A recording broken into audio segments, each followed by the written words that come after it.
మనకి మొన్న మాంచెస్టర్ టెస్ట్లో రిషబ్ పంత్కి ఇంజూర్ అయింది కదా. సో మరి ఇంజూర్ అయిన రిషబ్ పంత్ గురించి ఇంగ్లాండ్ మాజీ క్రికెటర్స్ కూడా కొంతమంది స్పందించడం జరిగింది. సో మరి వాళ్ళల్లో చూసుకుంటే ఫస్ట్ జెఫ్రీ బాయ్కాట్ అతను ఏమంటున్నాడు అంటే, ఇప్పుడు రిషబ్ పంత్ షాట్లు చూసుకున్నా సరే, లేదంటే అతను ఆట తీరు చూసుకుంటే మరి ఇండియన్ టీం ఇప్పుడు సిరీస్లో ఉంది అని అనిపిస్తూ ఉందంటే దానికి మెయిన్ రీజన్ రిషబ్ పంతే. ఎందుకు అంటే అతను ఆడే షాట్లు అంత అగ్రెసివ్ బ్యాటింగ్ ఏదైతే ఉందో అది టీంకే ఒక వెన్నుముకలాగా పనిచేస్తూ ఉంది.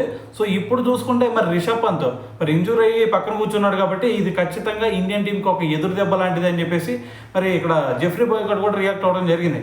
అయితే మరి ఇప్పుడు రిషబ్ పంత్ ఉన్న సిచ్యువేషన్ బట్టి మరి అతనికి సబ్స్టిట్యూట్ ఇస్తే బాగుండేది, అంటే అతనికి బైరన్నర్ లాంటి వాళ్ళని పెడితే చాలా బాగుండేది కదా.